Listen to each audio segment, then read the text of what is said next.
Opposition leader Raila Odinga's visits to former presidents Daniel Arap Mwai and Mwai Kibaki have sent jitters within political circles. Pundits read 2022 succession politics in the meetings, while others predict that Odinga might be reinventing himself for another stab at the presidency. Could there be plans to support Baringo Senator Gideon Moi for the top office? And what would it mean for William Ruto's presidential ambitions? KTN News senior political affairs reporter Chris Thyru reports on tonight's House of Cards.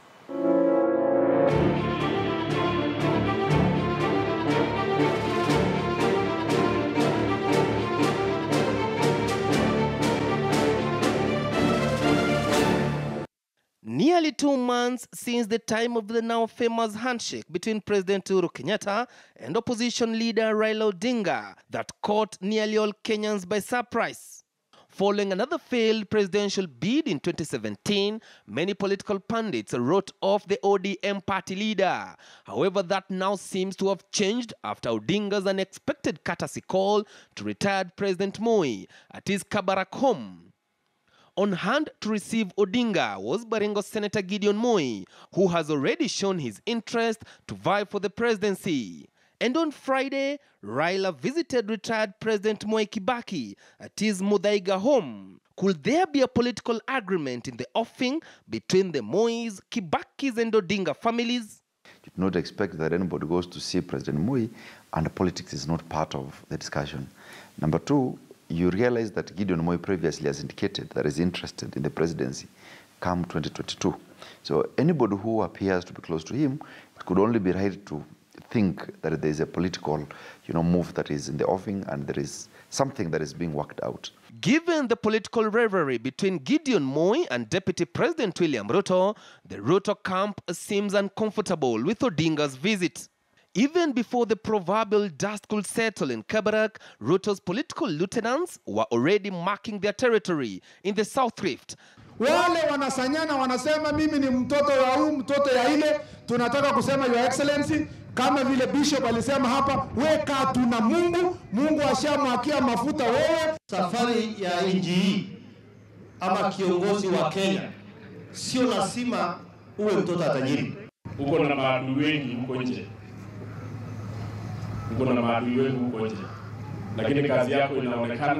I expect also Raila to move with the same speed and have another handshake with retired President Kibaki and to come and have probably the final handshake with the incoming President William Samoei Ruto. Political pundits have been arguing that Raila Odinga is well known to politically reinvent himself and remain relevant, and that Kenyans are witnessing a change of tact by the opposition chief. Raila is a serious politician who has serious political maneuvers and moves. It will be wrong and it will be unfortunate for anybody to underrate what Raila can be able to pull out.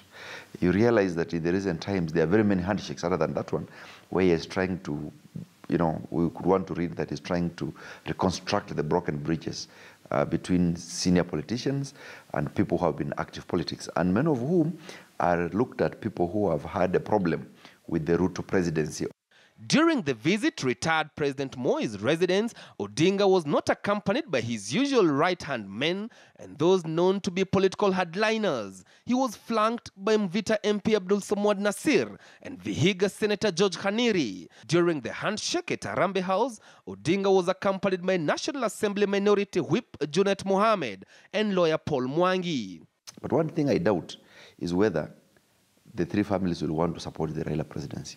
I highly doubt it, because you realize that Moi has a son, that is Gideon Moi, the retired President Moi has a son who has been active in politics, who feels he has now matured to go to national politics. Even I think it could be probably Uhuru Kenyatta returning a hand to President Moi, because President Moi actually single-handedly built Uhuru Kenyatta. This has prompted some lawmakers to start casting aspersions on Odinga's intentions.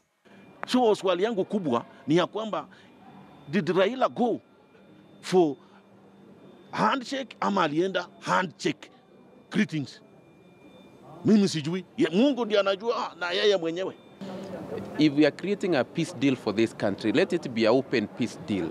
We can't run a country by gentleman's agreement. We need to come out together and tell Kenyans, yes, Honorable Raila Odinga, Honorable His Excellency Uhuru Kenyatta have sat down, and this is the deal. This is what they have for Kenyans. Handshake is real. It has a good package for the Kenyans. Some of the fruits we are now actually enjoying. For example, the people are more focused on production. They are going to work. There is peace in the land.